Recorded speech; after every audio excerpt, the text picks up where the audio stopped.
The message came while I was arranging flowers in my shop. "You're not invited to Emma's wedding. We don't want you ruining her day," David had written. I froze, my hands trembling as I set the roses down. The same blush pink roses I had picked out for my daughter's bridal bouquet.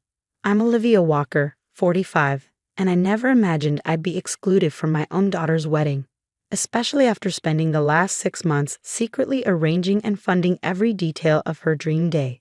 I sat at my workbench, the scent of flowers surrounding me, my mind flooding with memories. Emma had practically grown up in this shop, sitting here, doing her homework, watching me work. As a child, she would talk about her ideal wedding, her perfect flowers, the dress, the venue. Even at 12, she knew exactly what she wanted. "Mom, when I get married, I want peonies and roses everywhere," she'd say, her eyes shining. "And it has to be at River Oak Gardens. Promise you'll make it perfect." I promised, of course. What mother wouldn't? But that was before David left us for his 28-year-old secretary. When Emma was just 16, before he poisoned Emma against me with lies about our marriage ending, casting himself as the victim and me as the unstable ex-wife who drove him away. 8 years later, David's new wife, Jessica, was playing the role of mother of the bride, while I was deemed too toxic to attend. Another buzz. "This is for the best," David wrote. "Emma doesn't need any drama. Jessica's already handled all the planning." I exhaled deeply, fighting back a smile. "Oh, David, if only you knew. When Emma got engaged 6 months ago, I knew David would try to take control. He'd always been about power and appearances, especially since becoming CEO of his company. But I also knew his dirty secret. His gambling had caught up with him. His company was struggling, and he mortgaged everything to keep it running. So I made some calls. Mr. Chin, my old friend and Emma's godfather, had connections at River Oak Gardens. The premium package, he said when I called. "Don't worry, I'll make sure they deal with you directly." That was just the beginning. I worked with every vendor, always staying in the background, letting Jessica think she was in charge. The flowers came from my own shop, though I'd arranged for another florist to handle the delivery. The cake, the catering, the music. I chose everything based on those childhood conversations with Emma. The irony was almost laughable. Jessica spent months planning a wedding that was already completely organized and paid for. Every time she thought she was making a decision, it was really just from options I'd already secured. Another message from David. "Jessica's father is walking her down the aisle. Please respect our wishes and stay away." I put my phone down and walked to the back of my shop, where a cooler held the bridal bouquet I'd been crafting for weeks. Blushed pink roses, white peonies, and delicate baby's breath. Exactly what Emma had always dreamed of. I'd woven tiny pearls from my wedding dress into the ribbon, something Jessica would never think to include. The door chime rang, and I quickly closed the cooler door. Mr. Chin stepped in, concern on his face. "Olivia, I just heard from David's secretary. Is it true?" I nodded and showed him the text. "He's banned me from the wedding." Mr. Chin's face hardened. "After everything you've done? Does he have any idea?" "No," I replied, managing a small smile.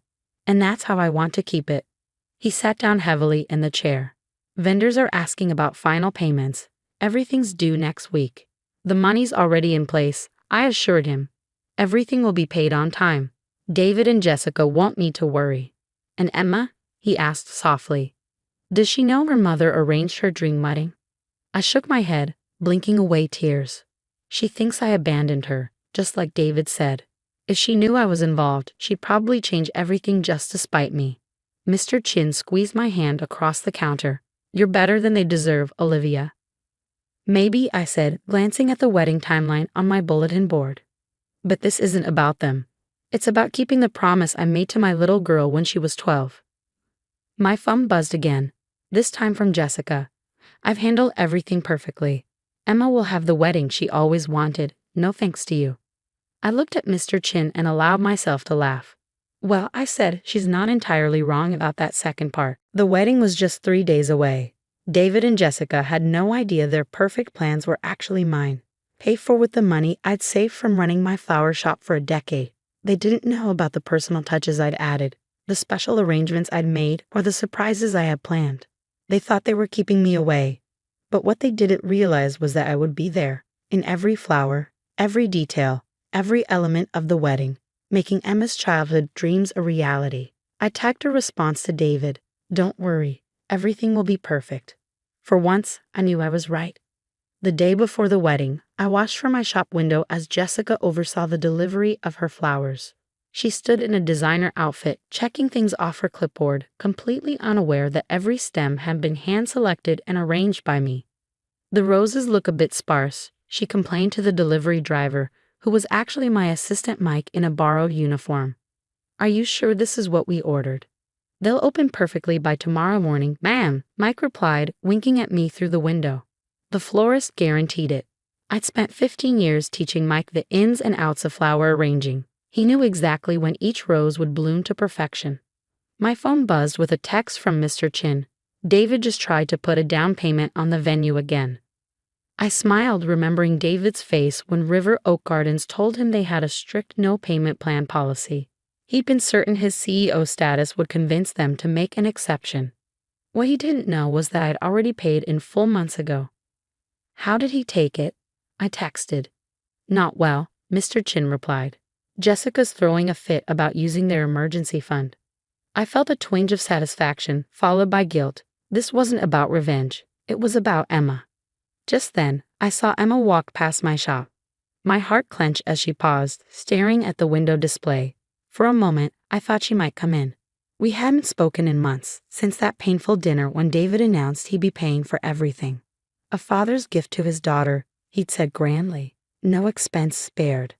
Emma had looked at me with disdain that evening. Well, it's not like you could help anyway, Mom. You're just a florist. Just a florist. The words stung, but not as much as watching Emma walk away, without even coming inside. My phone rang. It was the wedding coordinator I'd hired through Mr. Chin. Mrs. Walker, we have a situation.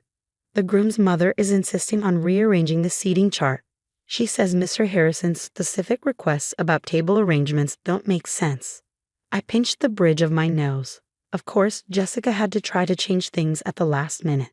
She had no idea that the seating arrangements I spent days perfecting had been planned with years of family dynamics in mind. Who could sit with whom, which relatives needed distance, and which friends deserved proximity to the main table. Let her make her changes, I said, trying to remain calm. But keep the original chart. Trust me, by tomorrow, she'll understand why it was set up this way. I hung up and walked to the back room, where Emma's bouquet waited in its cooler. I added the final touch, a tiny locket with a photo of her grandmother, my mother, who had passed when Emma was young. Emma likely wouldn't even notice it, but it mattered to me that a piece of our family history would be with her. The rest of the day was a blur of last-minute issues. Jessica wanted to change the menu, David complained about the music, and the groom's mother threatened to move the ceremony indoors, despite the perfect weather forecast.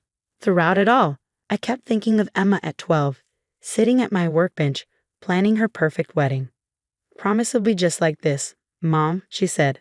Promise you'll make it magical. As sunset approached, I drove to River Oak Gardens for a final check. The staff, aware of who was really in charge, let me slip in through the service entrance. The venue was coming together exactly as I'd envisioned. Twinkling lights through the trees, flowers creating natural aisles, every detail perfect. The father of the bride was here earlier, one of the staff whispered, trying to upgrade to champagne he hasn't paid for.